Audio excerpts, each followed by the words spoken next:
Thank you for joining us on another episode of Popcorn for Breakfast. It scares me so much when Kirk vanishes as soon as I play the intro music. He was just here, and he's going to jump scare me or something. So I'll say it anyway. With my co-host, Kirk.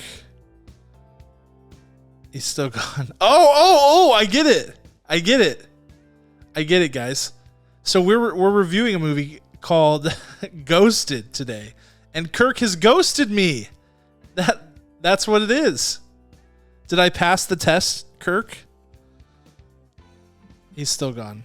I did not pass the test. Oh, there he is. You did. Yes. You did.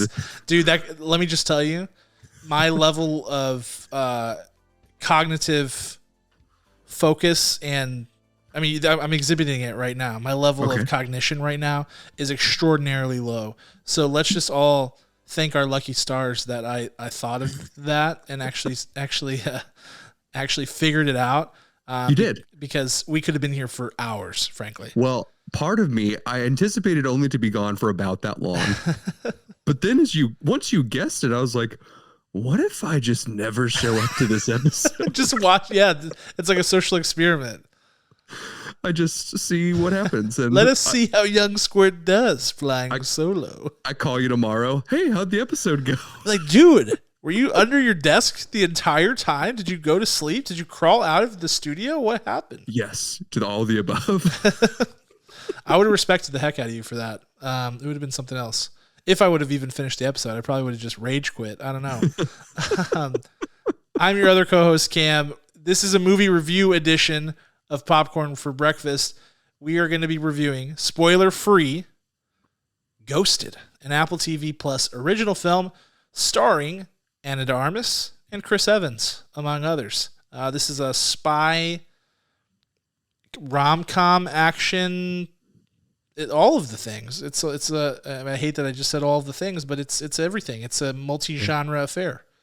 Yeah, this is The Proposal meets Mr. and Mrs. Smith meets True Lies meets The Gray Man, I think. So it's all roads lead back to The Gray Man, Kirk. Especially when you've got Ana de Armas and Chris Evans. I mean, you're already most of the way there. So yes. It's going to be a good time. Always good to have a new film to review. I feel like a lot of people are getting into the Apple TV Plus zone. And you helped to push me in that direction, Kirk, this week when we were talking about what movie are we going to review? What are we going to do? Kirk has just deactivated his entire green screen somehow by pushing his hand, which is incredible. Oh God, what is going on? I don't know. I turned it off with the force. You used your telekinetic powers to. Oh my! It's never coming back. I'm just gonna put my green screen down. Because just pull it down. This is wow. It's gonna be really loud and squeaky, everybody. Here we go. Just to prove that it's real. Well, I'm a little dim in my studio. But the show must go on. That's what you get, Kirk. You should stop talking with your hands so much. I'm scared to throw mine around now. Got a flashlight to give myself some more lighting. Oh my gosh. What in the world happened? I don't know, but I'll never move my hands again. Never again. Well, that's good. Maybe you'll be able to. I don't know. I don't know what happens from here, Kirk. I'm scared, and this is where we're at.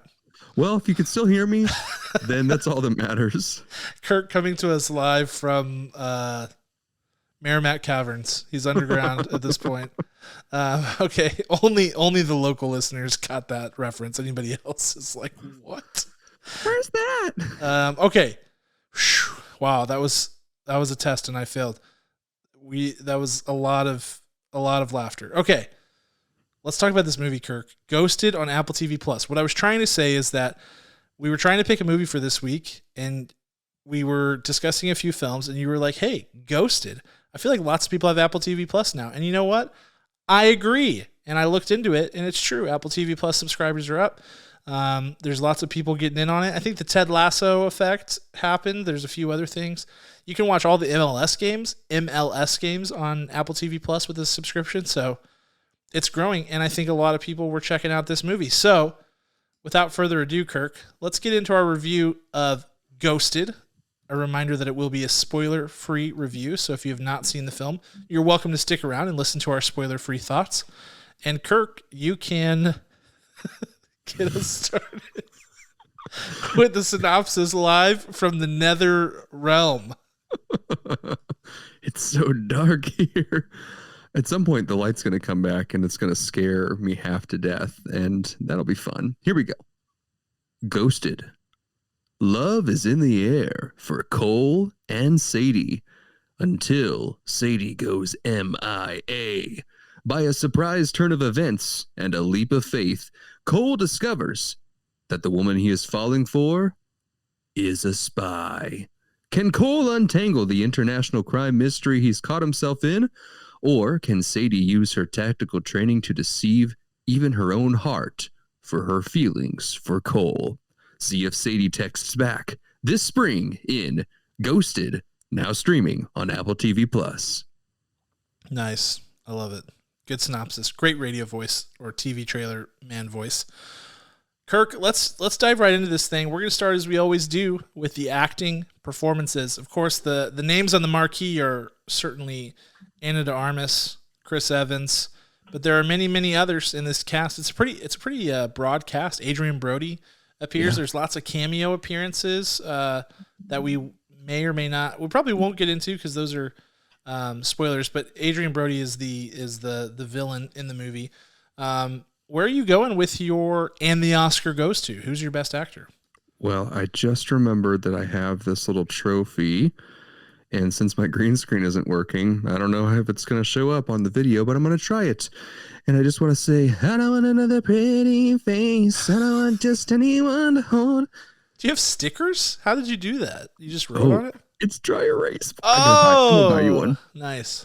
I've got a trophy for those of you listening and not understanding the banter going on. I've got a little trophy I got from Target for like $12.99, and it has a little.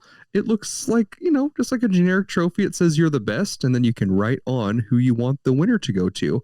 And today, the Oscar goes to Ana de Armas for me. This one's pretty simple because for me in this film, she seems like the person who has the most well-rounded, fully fleshed out character. Everyone else just kind of seems pretty surface level. But I mean, we told you what this was kind of about, right? We told you all the mixed bag of things that might entice you to see this film, or things that you're trying to connect the dots on. Like, what did that remind me of?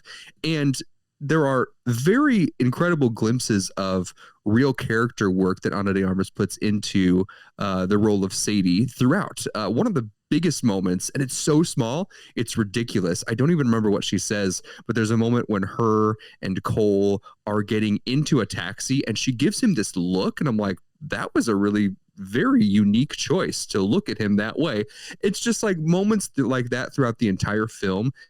There are things that have to be specific to the character she created that I've never seen in any of the other roles that she's currently blowing up on the Hollywood scene for. So it goes to Ana de Armas without a doubt, without a question. Congrats. All right. Good choice, Kirk. For my Oscar goes to, I have to admit, I really struggled with that one. I am going to show my hand very soon here, so I'm just going to lean into it here and let you guys know that I very much disliked this movie. Like very, very much. So it was hard for me to find things that I found redeemable about this movie, including in the acting performances. So for my Oscar goes to, I actually went with Lizzie Broadway, who plays Cole's sister in this film, which is Chris Evans' sister. Kirk's laughing at me, but I felt like it was legitimately, and I mean this. I'm trying to be very diplomatic about this, but there were a lot of scenes where they were trying to create like this easy A family chemistry where the parents were like cool, funny, like hip with it, open-minded, whatever. And they fell absolutely flat on their face. But the one thing that felt genuine was his sister, who actually was giving I think, a pretty genuine, good performance and had some authenticity in it and felt like a real person, which is more than I can say for pretty much any other person in this movie. I think Kirk was extremely generous in his review of Ana de Armas's performance, though the real culprit with all of the acting performances is the writing, which was, abysmal writing. I thought the dialogue was horrific. I mean, some of these lines, they could barely like cough out. It was so clunky. But Lizzie Broadway, even though they wrote her into some corners as well in her very limited screen time, but she made the most of it and became an actual real person on the screen, which is what you're supposed to do as an actor. So I'm giving my Oscar to her. I don't even remember her. She's the sister. I don't even remember. You know? You need to go back and watch it, Kirk. You need to go back and watch it. I'm not giving it to Ana de Armas or Chris Evans. That's for darn sure. Neither one of those fools. Yeah, Neither this might dethrone Chris as the best Chris for some. I don't know if he was, but he wasn't for me. But yeah, this was not a good showing for him. Okay. Not a good showing in my opinion. Yeah, I feel you. All right, let's move into Scene Stealer. I just used up who's probably the only good Scene Stealer candidate, in my opinion, as my Oscar goes to. So I'm going to be really scraping the bottom of the barrel. But Kirk, I got to know where you're going. If you're not choosing the incomparable Lizzie Broadway, and I don't mean that, I'm not being crappy towards her. I'm just saying Kirk said he didn't even notice her, which is rude, frankly. I'm sorry, Lizzie. But I thought she was great. So Kirk, where are you going for Scene Stealer? I think this is actually the easiest answer, in that no other performance outshined Ana de Armas. So for the first time ever, I'm giving the Scene Stealer the same award as the Oscar goes to. She wins both, Ana de Armas. I mean, they're watching the other characters and seeing what they were trying to do with, again, the shortcomings of the script, as Cam said. It was very discouraging at times. And I felt like the only person who was really, really trying, and again, if I had known that Lizzie was in this film, I might have given it to her. But knowing that Ana de Armas was really trying to cover up her accent, though, I mean, it didn't fully get covered at times, I still feel like she takes the win for me here. So Oscar and Scene Stealer tonight goes to Ana de Armas. Well, it was choose your own adventure on accents in this film, Kirk. I mean, it was absolutely. It was Tom Hanks and Elvis out here. I was like, who? You're what? What's your angle here? What's your backstory? Who are you? It was almost as if it was like an improv night, and before every scene, somebody had a hat with a bunch of random accents in it or impressions, and it was like, hey, Adrian Brody, pull a thing out of the hat, and he just like, this is my accent for this scene. And I really like Adrian Brody, but my Scene Stealer, perhaps for the first time, I'm going with someone who stole the scene for all the wrong reasons, and going with someone who is more of a scene killer, but he did steal the scene just in a bad way, by being really bad. And that's an actor that I typically really like in Tim Blake Nelson, who played a character called Borislav in this movie. Not a spoiler, because he's just like a generic Russian, I guess, operative antagonist type thing, who's in the movie for, he's a small role in the film. And speaking of grab bag accents, this accent was abysmal. It was like, at times very apparently Russian, and at times totally indistinguishable. It was like there are certain words he knew how to say really well in a Russian accent, and there are certain words he was just totally guessing. And I'm like, why do any of these guys even need to be Russian or anything? This is sort of like you could do anything you want with the plot. To me, the whole, like, this is a rom-com first and foremost. So whatever happens in the plot should serve the romantic interests of the film, and so it's secondary. But they didn't choose to go that route. So they could have done anything they wanted with the spy thriller subplot, And they chose to go this route and chose actors who were just not well suited or not engaged enough to do it. So Tim Blake Nelson was really awful in his scene, and I wanted him to be acknowledged for that, even though I am a fan of his work typically.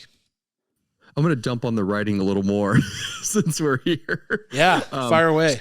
And I don't know if this is an Apple TV Plus writing issue or if it's just the state of writing in Hollywood right now. That's probably what it really is. But also another property of Apple TV Plus is something like The Last Thing He Told Me with Jennifer Garner. I started watching this and immediately stopped. There was a scene in which someone has gone missing, the husband, and Jennifer Garner's like, wait, he's in Austin. And another character says, Texas? And like, where other Austin are you talking about? And I kid you not, between 8 different characters, they kept talking about Austin and Texas and Austin interchangeably for the next 5 to 10 minutes. And it's writing like that where you can not trust your audience so much that you just lose me entirely. And that's what makes this whole film so difficult to rate, is because it is so poorly constructed. Is it a rom-com? Is it a spy movie? Is it in between? Pick a route and stick with it. Here's what's going to blow your mind, Kirk, and I don't know how much you've looked into this. I've not. The writers for this movie, they are, well, it's the writers of the Deadpool franchise and Zombieland and Spiderhead, which I know is a movie that you loved, I hated. That's who wrote it. And adding to that writing team was Chris McKenna, who wrote for the Spider-Man trilogy, the new one with Tom Holland. That was your 3 writers on this movie, okay? And the director was Dexter Fletcher, who I am not necessarily super high on in general, but hasn't done just like overwhelmingly terror. Like he has a ton of credits. So, it's a real head scratcher, Kirk. It's a real head scratcher. I'm very confused. I am just so confused right now. Yeah. So that's what was going on here. Let's get into Showstopper. What was the best part of the movie in your opinion, Kirk? What was the part of the movie that sold it for you, if anything?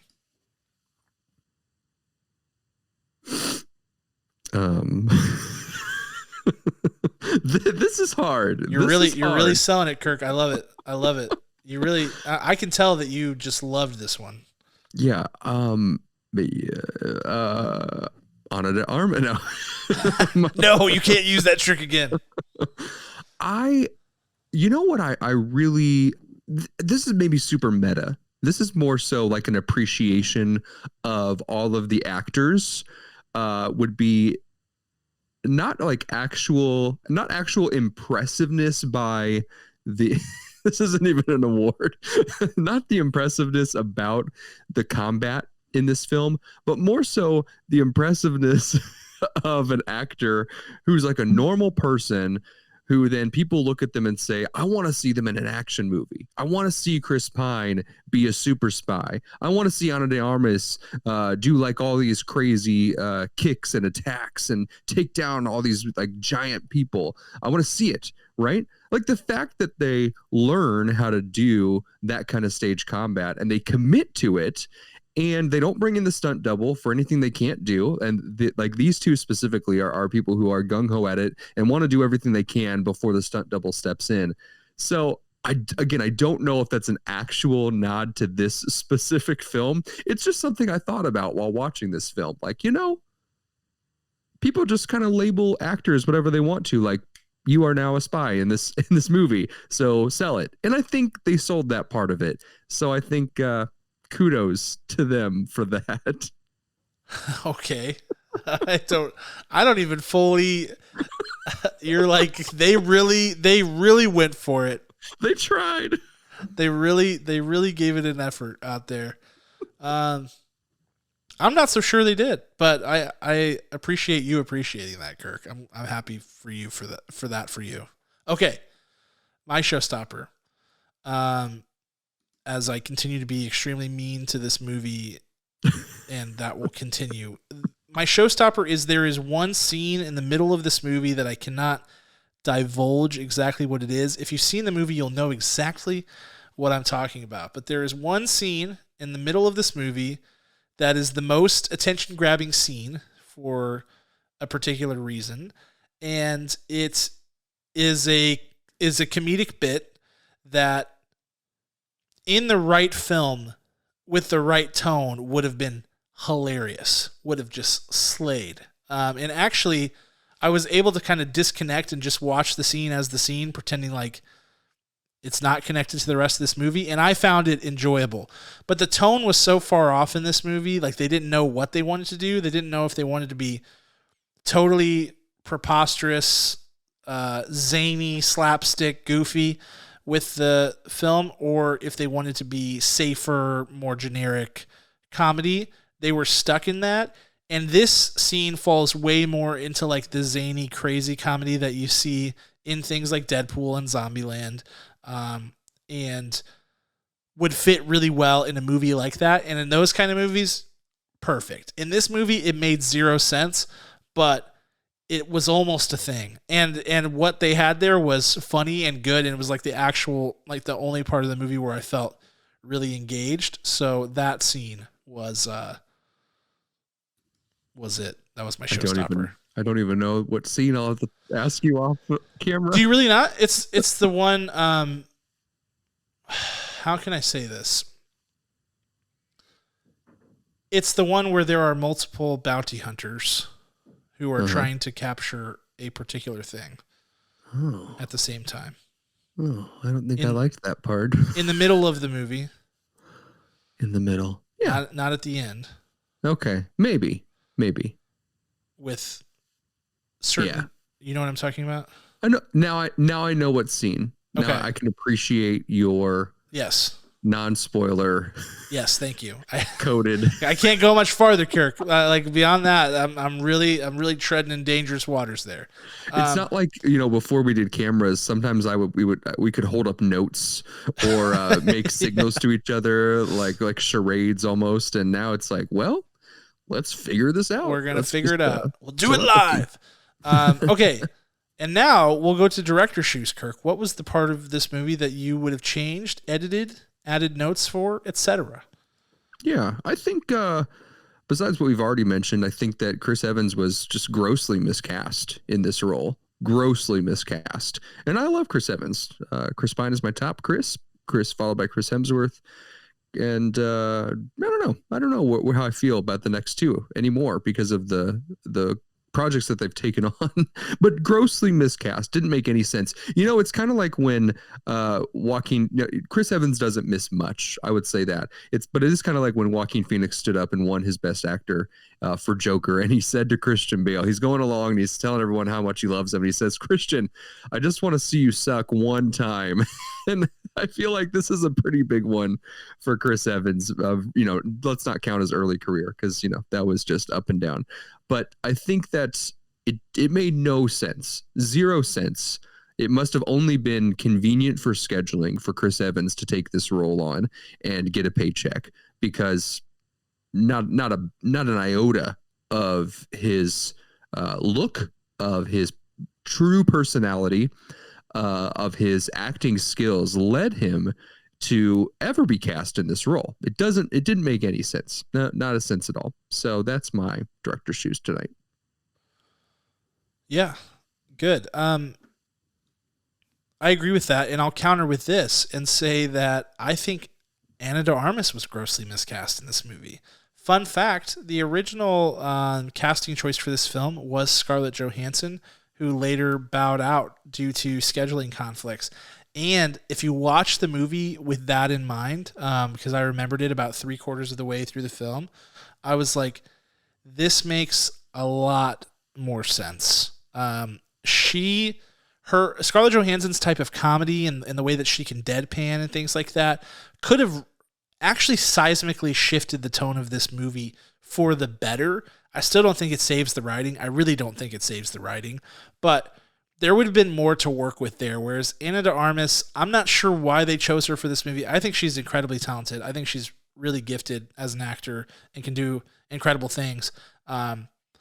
They saw James Bond and thought she's the perfect fit for this movie. What she does in James Bond is awesome. And it, the people who are making the John Wick ballerina spinoff and saw James Bond in her and thought she's perfect, they had the right idea. These guys did not have the right idea. She was not the right fit for this movie. It didn't work. Other things that didn't work, the opening of this movie is horrible. I mean, they struggle so hard to get this thing off the tracks. The dialogue is horrific. It's like network TV, really bad acting, really bad dialogue, really bad like production design, and it just looks cheap and terrible. I mean, if you told me this was a CW show at the beginning, I would have believed you, honestly. Like if you blurred out Chris Evans and Ana de Armas's face so I didn't recognize them, it's that bad at the beginning. And they stumble their way into the main plot of this film. It's just brutal. The other thing, which I feel like is the overarching thing here, is, Kirk, you said something about like this was an easy paycheck, like laziness. That to me is the essence of this film. That's what permeates throughout this film. They had what was actually a pretty fun concept. A modern age kind of Mr. and Mrs. Smith, almost, not exactly. There's definitely some details that are different. But guy meets girl, girl meets guy, but they meet under different circumstances later where he finds out that she's a spy or what have you. All that stuff's in the trailer. It could have actually worked. And in fact, there are parts of this plot, the larger plot, that you're like, wow, this was pretty well thought out, but the execution is just bad throughout. It's just like they didn't even try. It's like watching a basketball game and somebody's got a breakaway layup and they miss it because they knew they had a good concept. They knew they had a good actors and a good team, good writing team, right? Certainly. And they just chose not to actually seal the deal, actually make it happen. And that's what really just stinks up this whole movie, in my opinion. And it just makes it such a tough watch. I mean, just a brutal watch. This thing is like, I think it's under 2 hours, but it's grueling. It's I struggled mightily. I thought I've never done this for one of the movies that we've reviewed, but I honestly thought about turning it off. That's how bad it was, in my opinion. So lots of mistakes were made. I think most of them were effort mistakes, them choosing not to put forth the effort to actually make this thing good, because it could have been a good few points higher if they had actually made this the way I think that it was originally like storyboarded out to be. And it just never came to fruition. Yeah. All right. That brings us to final thoughts and scores. Kirk, take us out of here. All right. This, I really wanted to like Ghosted. I was a huge advocate from when we first saw the title sometime last year. I was a big advocate for the trailer. I think I've just been egging Cameron on like, hey man, this is going to be good. This is going to be great. That trailer came out. I was like, I feel great about this movie. This is going to be awesome. And, sometimes I can kind of figure out like this trailer's good, but not great, which means the movie is not going to be great. No, genuinely, if you've watched this film and you're kind of hearing the same things as we are, feeling the same things as we did, and you go back and you watch the trailer after watching the film, you're like, no, these are two different movies. I'm glad you read the writer's list, because it's almost like they each took a piece of it. And then like, all right, you're taking scenes 1 and 2, you're taking scenes 3 through 6, you've got 7, she's got 8. It just seemed all over the place. Like the direction was the same, but the writing was just it was cohesive, but not great. I don't understand how you can bring so many great minds and not have that something magnificent. And maybe that is the case. No one wants to step on each other's toes, and they don't want to tell anyone, hey, we've lost sight of the actual goal here. That might actually be what we're coming to here, finding out that the writer's room cannot be this big on a major motion film. It's fine in a sketch room. It's fine if you have 2 to 3, but when you get that magnitude of people with big opinions, it cannot work.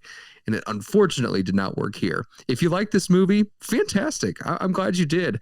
If you didn't like this movie like me or Cam, We understand. we do, but we hope you had fun listening to us today. So my score for Ghosted, I'm conflicted because I really just had such a good feeling going into this film and was extremely let down. It was not the movie I expected it to be, nor the caliber that I expect from this cast and this production team and this writing team and this directing team. My score today is a sad 4.1 out of 10 kernels. Oh, Kirk. Oh, man. Buckle up. Buckle up, Buttercup. It's time. I am maniacally rubbing my hands together like a praying mantis or something over here, like a Snidely Whiplash villain. My thoughts and scores. I am probably harsher than most people on this movie. I will acknowledge that, and I'm okay with that. I did not like this movie at all. In fact, I will go as far as to say this movie represents most of the things that I hate about film, like all the bad things about film. And I love movies, but this right here is almost the culmination of all things that I really dislike. It's when a movie gets created by a bunch of people who could have done a good job and just didn't. They were just like, the people will like this. They'll watch it. It's got big name stars. It's when people make a movie basically just not even putting forth the best effort. I think about that movie, The Room, that everybody memes and makes fun of. This and that movie ended up being really, really bad. But those people were trying to make a good movie, like what's that guy's name? Tom Wiseau? Tommy Wiseau? Wiseau. Yeah, Tommy. He was trying to make a movie. He had an idea and a concept, and he was trying to do a good job. These people weren't trying to do a good job. They did not put their best foot forward. That Dexter Fletcher and the writing team and I'm gonna put it mostly on them because I think the actors genuinely did try, but they were just screwed from the get-go. The people who wrote and directed this movie did not put their best foot forward. They were 100%, in my opinion, grabbing an easy paycheck. This thing just had almost zero creative integrity or value. It just was never going to be good. And that is worse. When you could have made a good movie and you had a good concept that somebody thought of and a lot of times these stories get purchased and then written by different writers and things like that. Like the script gets purchased, but then it gets manipulated by all these big high-priced writers. That's what feels like went on here, and I just hate it.